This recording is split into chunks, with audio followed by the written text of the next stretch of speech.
Bismillahirrahmanirrahim. Assalamualaikum warahmatullahi wabarakatuh. Apa kabar teman-teman dan rekan-rekan semuanya? Semoga selalu sehat dan selalu dalam lindungan Allah Subhanahu wa taala. Welcome back to my channel kelas Mr. Iman. Jumpa lagi di kelas saya, kelas Mr. Iman. Hari ini kita akan coba di sesi pengantar manajemen ya di 2026 ya teman-teman. Insyaallah. Nah, kali ini kita akan bahas series pengantar manajemen ya, untuk terkait dengan mata kuliah pengantar manajemen yang mungkin teman-teman mahasiswa baru ya atau mahasiswa semester 1, baik itu di perguruan tinggi negeri atau di PTN atau perguruan negeri agama Islam atau perguruan tinggi swasta di seluruh Indonesia. Nah, hari ini kita akan coba belajar bersama ya untuk terkait dengan pengantar manajemen. Kita belajar sama-sama pengantar manajemen. Nah, sebelumnya disclaimer dulu teman-teman, saya bukan orang yang expert di sini ya, dalam artian bukan orang yang expert di bidang manajemen, tapi mungkin saya di sini hanya membagikan apa yang mungkin sedikit saya tahu kepada teman-teman semuanya. Nah, mudah-mudahan ini bisa bermanfaat untuk kita semua-semua. Jadi istilahnya kita sama-sama belajar ya di sini teman-teman. Oke, baik, di series pertama ini kita akan bahas terkait dengan dasar-dasar manajemen ya. Nah, selamat dulu bagi teman-teman yang sudah diterima di Fakultas Ekonomi ya, baik itu jurusan ekonomi bangunan, manajemen, akuntansi maupun di yang lain. Nah, itu semuanya rata-rata pasti ada mata kuliah namanya pengantar manajemen. Baik, kita sama-sama simak pembahasan untuk terkait dengan dasar-dasar manajemen ya. Nah, pertama referensi banyak ya teman-teman bisa ambil buku atau segala macam di perpustakaannya maupun di online. Teman-teman bisa ngambil berbagai referensi yang teman-teman bisa dijadikan rujukan terkait dengan pengantar manajemen itu sendiri gitu ya. Nah, pertanyaan pertama teman-teman, mengapa manajemen itu penting? Nah, ini kadang-kadang ditanya juga nih, kita itu belajar manajemen atau pengantar manajemen itu untuk apa sih? Nah, mengapa manajemen itu penting gitu kan? Nah, itu yang biasa menjadi basic pertanyaan yang biasa ditanyakan gitu ya. Kenapa manajemen itu? Mengapa manajemen itu penting? Kenapa kita harus menggunakan manajemen atau mengapa kita harus belajar manajemen gitu ya?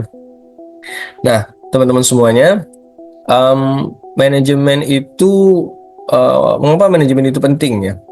Pertama, teman-teman semuanya secara dasar ya, sebelum kita bahas terkait dengan teoritis yang ada di sini. Nah, ini teman-teman ya, secara dasar kalau misalnya teman-teman dalam kehidupan sehari-hari ini ya, dalam kehidupan sehari-hari teman-teman misalnya kegiatan hari ini atau kegiatan besok. Nah, kalau misalnya tidak termanajemen atau tidak terorganisir atau tidak direncanakan dengan baik, maka biasanya hari itu jalan begitu aja, habis begitu aja. Tapi misalnya kalau teman-teman misalnya malam itu sudah teman-teman susun jadwal, saya jam sekian mau ke ini, jam ini mengerjakan ini, jam ini mengerjakan itu, kemudian ini mau ketemu di sini.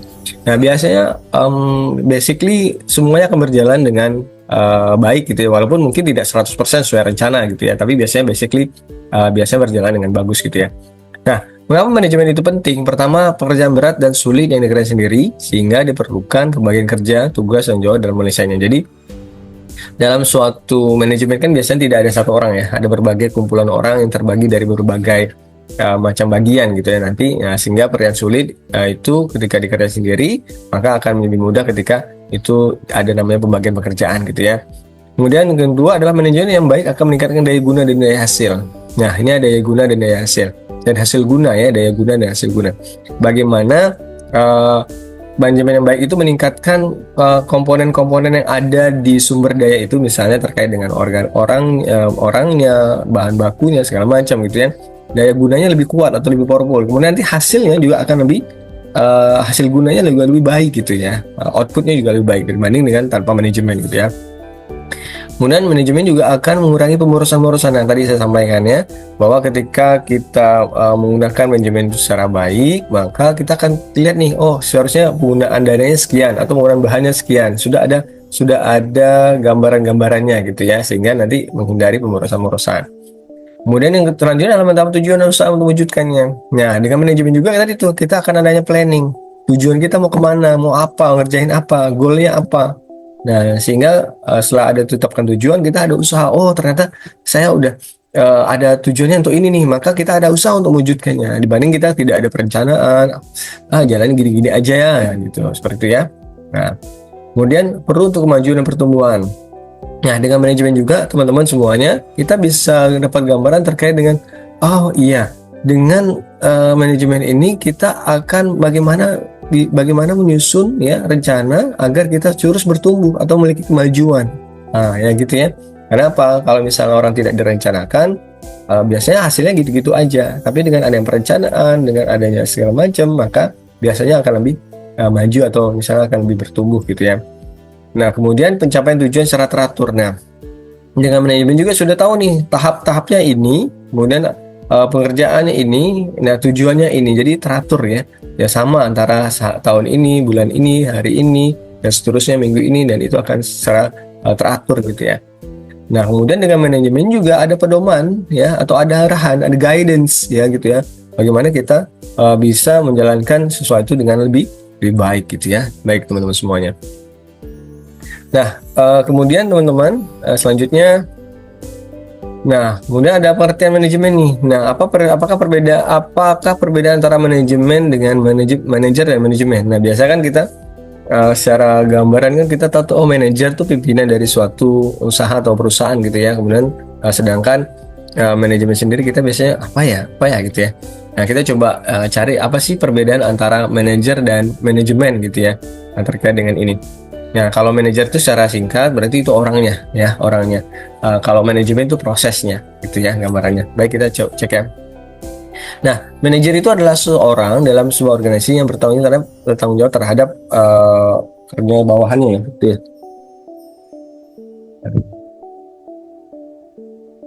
Nah, jadi manajer itu adalah seseorang yang dalam sebuah organisasi atau perusahaan ya gitu ya, bertanggung jawab terhadap unjuk kerja orang lain atau bawahannya. Jadi seorang manajer pasti biasanya memiliki bawahan-bawahan atau supporting system ya, atau ya atau pendukungnya yang di bawah, yang mana dia bertanggung jawab terhadap hasil kerjanya gitu ya. Sedangkan manajemen sendiri adalah prosesnya. Jadi ada proses merencanakan, mengorganisasikan, ya, kemudian controlling, ya, pengarahan dan pengawasan gitu, penunggangan sumber daya untuk mencapai tujuan. Jadi manajemen itu prosesnya, ya, bagaimana dia merencanakan, mengorganisasikan, menyusun rencana, pengarahan dan pengawasan. Nah itu proses manajemen. Jadi kalau manajer itu orangnya, sedangkan manajemen itu adalah bagaimana dia proses ya dalam sebuah proses circle manajemen gitu ya. Oke. Nah, apa yang dilakukan seorang manajer? Nah, jika kita misalnya ya dalam posisi seorang manajer atau pimpinan atau yang memiliki tanggung jawab terhadap bawahan, maka yang dilakukan manajer adalah melakukan atau menjadi manajer yang efektif. Nah, pertanyaannya, manajer efektif itu seperti apa? Nah ya, pertanyaan manajer efektif seperti apa? Makanya teman-teman diajarkan nih terkait dengan dasar manajemen dulu. Oke, pertama, ya, manajer efektif adalah manajer yang dapat mengoptimalkan penggunaan sumber daya. Ya, mengoptimalkan maksudnya apa? Sumber daya itu bisa digunakan dengan sebaik-baiknya gitu ya. Sehingga menghasilkan outcome yang tinggi atau hasil yang tinggi dan menguasai orang yang bekerja dengannya, ya gitu ya. Jadi manajer efektif adalah manajer dapat mengoptimalkan ya, apakah itu terkait dengan organisasiannya segala macam, dia bisa menggunakan sumber daya itu dengan sangat baik gitu ya. Ini harusnya kamu tuh seharusnya seperti ini. Oh, si dia ini harusnya ditempatkan di posisi ini. Oh, dia ini harusnya kerjanya bersama ini. Nah, jadi dia yang mengontrol ya. Lalu kalau ada misalnya pertandingan sepak bola gitu, manajer atau pelatihnya atau manajernya adalah nanti diatur nih, kita strategi seperti ini, kamu di sini, kamu di sini, kamu di sini gitu ya. Nah, dia bagaimana mengoptimalkan penggunaan sumber daya itu sehingga menghasilkan ya hasil yang tinggi atau hasil yang terbaik dan memuaskan orang juga yang bekerja dengannya gitu ya. Itu gambarannya. Nah, kemudian selanjutnya adalah manajer efektif itu terkait dengan 3 hal ya. Pertama, efektivitas kinerja ya. Efektivitas kinerja itu apa maksudnya? Bagaimana pekerjaan itu bisa dilakukan dengan sangat optimal atau sangat baik gitu ya, dengan maksimum ya gitu ya. Kemudian yang kedua adalah bagaimana dia bisa pekerjaan itu secara efisien, apakah efisien secara finansial, apakah efisien penghematan secara bahan atau penghematan secara yang lainnya gitu ya. Kemudian kualitas kehidupan kerja, quality of work life. Bagaimana juga dia bisa menyeimbangkan kualitas kehidupan kerja. Ya, tidak juga terlalu tinggi, terlalu pressure tinggi, tapi juga tidak terlalu rendah. Jadi dia bisa menyeimbangkan keduanya. Bagaimana karyawan atau bawahannya juga bisa merasakan kerja itu secara baik gitu ya, tidak terlalu pressure gitu ya, barangnya. Oke, nah Ada seorang tokoh manajemen mengatakan, namanya Peter Drucker, mengatakan bahwa efektivitas adalah melakukan pekerjaan yang benar, doing the right things, ya. Ya, efektivitas adalah melakukan pekerjaan yang benar. Jadi efektivitas itu adalah mengerjakan ya atau melakukan pekerjaan yang benar, ya. Doing the right things. Sedangkan efisiensi adalah melakukan pekerjaan dengan benar, adalah melakukan pekerjaan dengan benar. Jadi efektivitas adalah melakukan pekerjaan yang benar, ya. Ya, pekerjaan itu harus dilakukan benar, ya, dan yang efisien adalah melakukan pekerjaan dengan benar, ya. Satu yang benar, satu dengan benar, doing things right, ya. Doing the right things sama doing things right, ya. Jadi dia tahu apa yang harus dikerjakannya, ya. Kemudian yang kedua adalah dia tahu kerjaannya tuh harus yang benar tuh seperti ini, gitu ya. Pertama dia tahu dulu apa harus dikerjakannya, kemudian yang kedua dia harus tahu, ya, dia mengerjakan pekerjaannya dengan benar atau baik, gitu ya. Itu doing things right, gitu ya. Itu menurut Peter Drucker, ya. Next. Nah, kemudian kita masuk ke aspek dari kualitas kehidupan kerja. Nah, di dalam proses manajemen, ya, gitu kan, dalam kehidupan kerja biasanya juga ada reward and punishment, ya. Ada namanya reward, itu penghargaan, atau punishment atau hukuman terkait dengan mungkin ada pelanggaran segala macam. Yang pertama, penghargaan untuk penyelesaian pekerjaan. Jadi ketika ada pekerjaan yang selesai harus ada penghargaan semacam gitu, ya. Kemudian bagaimana keamanan kesehatan lingkungan kerja itu juga dijaga, ya. Bagaimana terkait dengan SOP, standar operasi prosedur dalam melaksanakan pekerjaan. Nah, itu seorang manajer harus paham terkait dengan itu, ya. Bagaimana kesehatan juga, gitu, ya. Nah, kemudian kesempatan untuk belajar dan menggunakan keterampilan baru, dan pekerja-pekerja itu juga harus diberikan semacam upgrading, gitu, ya. Dia bisa mempelajari hal baru atau beri kesempatan di posisi yang baru semacam. Kemudian ada jenjang karir yang jelas, ya. Bagaimana orang itu setelah ini harus naiknya ke sini, ya. Kemudian ada juga proteksi hak hidup, apakah hak cutinya, hak istirahatnya, hak makannya, segala macam, ya. Kemudian bagaimana bangga, ya, ketika kita seorang manajer, bagaimana yang di bawahan kita itu atau partner kita itu bangga dalam pekerjaan dan organisasi yang sedang dia kerjakan atau di tempat dia bekerja, gitu, ya. Itu gambarannya. Oke. My best manager, ya. Ya, bagaimana menjadi seorang manajer yang best, gitu, ya. Ya, pastinya pertama harus disiplin, ya, teman-teman. Kalau lah dia kantornya itu masuknya jam 8, otomatis seorang manajer harus kalau bisa datang lebih awal, gitu, ya, dibandingkan bawahannya, gitu kan. Nah, kemudian harus tanggung jawab pada baik itu kepada atas perusahaan, pada bawahan maupun rekan sekerja dan semacamnya. Kemudian konsisten, ya, ketika melakukan sesuatu, misalnya teman-teman ini tidak boleh, ini harus boleh, maka itu harus konsisten. Kalau misalnya teman-teman kadang boleh, kadang ini, nanti tidak diabaikan oleh staff atau bawahannya, gitu kan. Kemudian harus jujur, ya, pasti jujur, memberikan motivasi pada bawahan, program kerja, mau mendengarkan juga misalnya keluhan segala macam, ya. Ya, kemudian bisa juga membangkitkan ide supaya meningkatkan produktivitas, kemudian cermat, ya. Kemudian, ya, dia juga bisa untuk melatih anak buahnya juga dan responsif, ya. Kalau misalnya anak buahnya sakit atau perlu ini, perlu itu, dia juga respon, ya. Ya, dia lebih aware, care lah, gitu, ya, gambarannya. Ya, kemudian dia harus juga bisa mendelegasikan tugas, ya. Ya, jadi seorang manajer itu kadang memang harus punya kemampuan untuk tidak biasanya kan orang kan nggak enakan, ya. Nggak enakan saya nyuruh dulu, enggak. Kalau manajer kan harus begitu supaya perusahaan berjalan dengan baik, gitu, ya. Harus mendelegasikan tugas, ada tegas juga kalau ini benar, ini salah, gitu, ya. Kemudian seorang manajer juga harus menguasai semua, ya, teknis maupun teknis, ya, karena dia biasanya seorang manajer kan biasanya dari bawahnya. Seorang manajer itu biasanya datangnya atau hadirnya dia dari bawah juga, ya, dari pekerja dulu, kemudian tidak ujuk-ujuk langsung manajer, ya. Kalau ujuk-ujuk manajer kan nggak tahu nih teknisnya.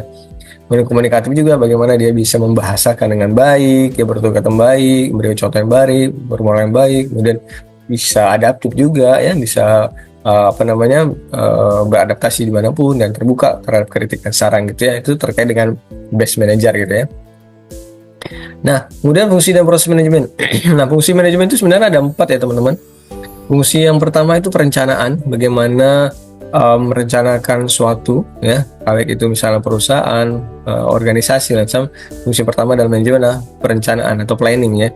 Kemudian fungsi kedua adalah organizing, ya, bagaimana dia ya meramu ya bahwa sumber daya ada ini dia organisasikan, terkait dengan pengorganisasian ya, bagaimana mengorganisasikan ya atau melaksanakannya ya. Kemudian leading ya, kepemimpinan di sini ya, bagaimana dia terkait dengan kepemimpinan ini, bagaimana dia mendistribusikan terkait dengan sumber daya yang ada. Dan terakhir ada controlling atau pengawasan setelah dilaksanakan ya. Kemudian setelah direncanakan, diorganisasikan, dilaksanakan, kemudian diawasi atau pengawasan atau controllingnya keempat ya. Nah, unsur-unsur manajemen itu ada 5 ya. Pertama ya, man, money, material, machine, method, dan market ya. Yang pertama unsur-unsur manajemen itu ada sumber daya man ya, orangnya atau sumber daya manusianya gitu ya. Maka dalam sebuah manajemen ya pasti harus ada namanya sumber daya manusia. Kalau nggak ada ya apa yang mau dilakukan gitu kan. Yang kedua adalah money atau uang sebagai modal dasar terkait dengan apakah pembelian bahan baku atau terkait dengan untuk upah dan semacamnya. Kemudian material bahan-bahannya ya, kalau misalkan dalam produksi biasanya harus ada bahannya. Kemudian yang keempat adalah mesin ya, kalau dalam bahan bakunya ada, orangnya ada, modalnya ada, tapi nggak ada mesinnya percuma juga kan.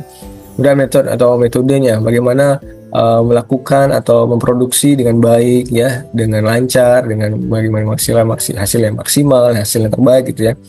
Yang keenam pastinya harus ada, setelah produk itu jadi harus ada market atau pasarnya. Percuma udah semuanya udah ada, barangnya udah ada, tapi pasarnya nggak ada, ya rugi gitu kan gambarannya. Nah itu gambarannya teman-teman. Nah ini gambarannya jadinya, bagaimana sumber dayanya tadi 6M, man, money, material, machine, method, market ya. Kemudian faktor-faktornya ada ini terkait dengan prosesnya, planning, organizing, auditing, controlling ya. Planning, bagaimana dia merencanakan, bagaimana mengorganisasi, melaksanakan dan mengontrol ya. Ini teknologi ininya terkait dengan prosesnya ya. Ada ya, kemudian nanti lihat nih tes manajemen ya, kerjaannya, tempatnya, waktunya, metodenya, hasilnya mana ya. Jadi seperti ini dalam proses manajemen dalam seluruh kerangkanya ya. Rangkanya dalam artian di sini ya, untuk mencari hasil ya. Oke, baik teman-teman semuanya. Nah, tingkatan manajemen itu pertama ada top managers ya, itu menentukan tujuan organisasi, kebijakan, strategi membuat keputusan jangka panjang. Ini biasanya terkait dengan direktur utama, komisaris gitu ya, ini top managers. Kemudian middle managers itu biasanya ini kalau misalnya di perusahaan, misal kalau di bank segala macam itu kepala divisi ya, misalnya berapa unit atau kepala unit ya, kepala divisi kadif ya. Masih berapa unit kerja, membahaskan rencana konsisten dengan top manajemen ya, bagaimana ini kadifnya biasanya. Terus line manager, nah biasanya ini terkait manajer langsung kepada ini personal yang beri perintah bantu kerja non manajer personal. Biasanya untuk yang menjadi atasan para pegawai atau pekerja gitu ya. Kemudian manajer misalnya ini perawat teknis melakukan tugas, ini biasanya pekerjanya ya. Gambarannya ini tingkatan manajer, top managers, middle managers, first line managers, dan non manajer yang personal. Oke. Nah kemudian batasan manajemen ya. Lahirnya konsep manajemen di tengah gejolak masyarakat sebagai konsekuensi akibat tidak keseimbangan kemampuan teknis dan kemampuan sosial. Ya, konsep manajemen ya. Nah, kadang manajemen itu lahir terkait dengan karena semuanya tidak punya tidak seimbang ya antara yang bisa atau tidak bisa, sehingga harus diseimbangkan. Maksudnya fungsi manajemen untuk mengatur, merencanakan, mengorganisasi, melaksanakan, nah ya, kemudian mengontrol gitu ya. Oke, meskipun nyatanya pembangunan ilmu manajemen sangat lambat jauh dibandingkan peradaban manusia di muka bumi yang mulai sejak beradab dan berlalu lebih kurang pada abad 20, mungkin otoritas maupun para praktis sudah mulai tampak. Nah, jadi ini gambarannya terkait dengan batasan manajemen ya. Nah, istilah manajemen itu telah diartikan oleh berbagai pihak dengan perspektif yang berbeda, misalnya pengelolaan, pembinaan, pengukuran, pelaksanaan, pembinaan, ya, dan lain sebagainya gitu ya. Jadi istilah manajemen, maka kita kira berapa pengertian dari manajemen beberapa pihak ya. Nah, menurut George R. Terry, mengatakan manajemen merupakan sebuah proses yang khas yang terjadi dari tindakan dengan perencanaan, perorganisasian, penggerakan, dan pengawasan lokal untuk menentukan serta mencapai sasaran-sasaran yang telah ditetapkan oleh semua SDM serta sumber lainnya. Itu menurut George Terry, ini pendapat ya. Kemudian James S. Turner menyatakan bahwa manajemen adalah proses perencanaan, pengorganisasian, pembinaan, dan pengendalian upaya anggota organisasi dan menggunakan semua sumber daya organisasi untuk mencapai tujuan yang telah ditetapkan. Dan selanjutnya ada Mary Parker Follett, manajemen adalah seni untuk melakukan suatu pekerjaan melalui orang lain. Nah, penting juga, menarik nih.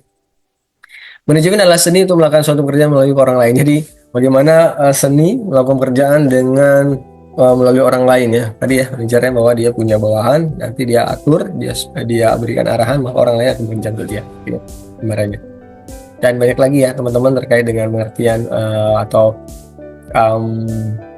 makna dari manajemen ya yang bisa di sini ya. Kalau menurut Paul Harsi nah, ini suatu usaha dilakukan dengan cara dan bersama individu atau kelompok untuk mencapai tujuan. Siswanto mengatakan bahwa Siswanto seni dan ilmu dalam perencanaan, penguasaan, pengarahan. Jadi ada yang mengatakan juga seni ya. Kemudian Handoko mengatakan menjadi untuk menentukan monitorisikan tujuan organisasi perasaan fungsi perencanaan dan segala macamnya. Jadi itu beberapa pengertian dari berbagai tokoh terkait manajemen. Oke, baik itu teman-teman untuk hari ini terkait dengan pengantar atau series manajemen yang pertama ya untuk terkait dengan pengantar manajemen. Ya insya Allah ini dasar-dasaran dulu. Insya Allah kita akan lanjut seri berikutnya untuk series untuk episode yang kedua ya terkait dengan materi lain. Baik teman-teman, semoga bermanfaat. Semoga bermanfaat ya. Terima kasih atas segala perhatian. Mohon maaf atas segala kekurangan. Insya Allah panjang umur, sehat badan. Kita jumpa lagi di video-video selanjutnya. Terima kasih. Sehat selalu semuanya. Assalamualaikum warahmatullahi wabarakatuh. See you.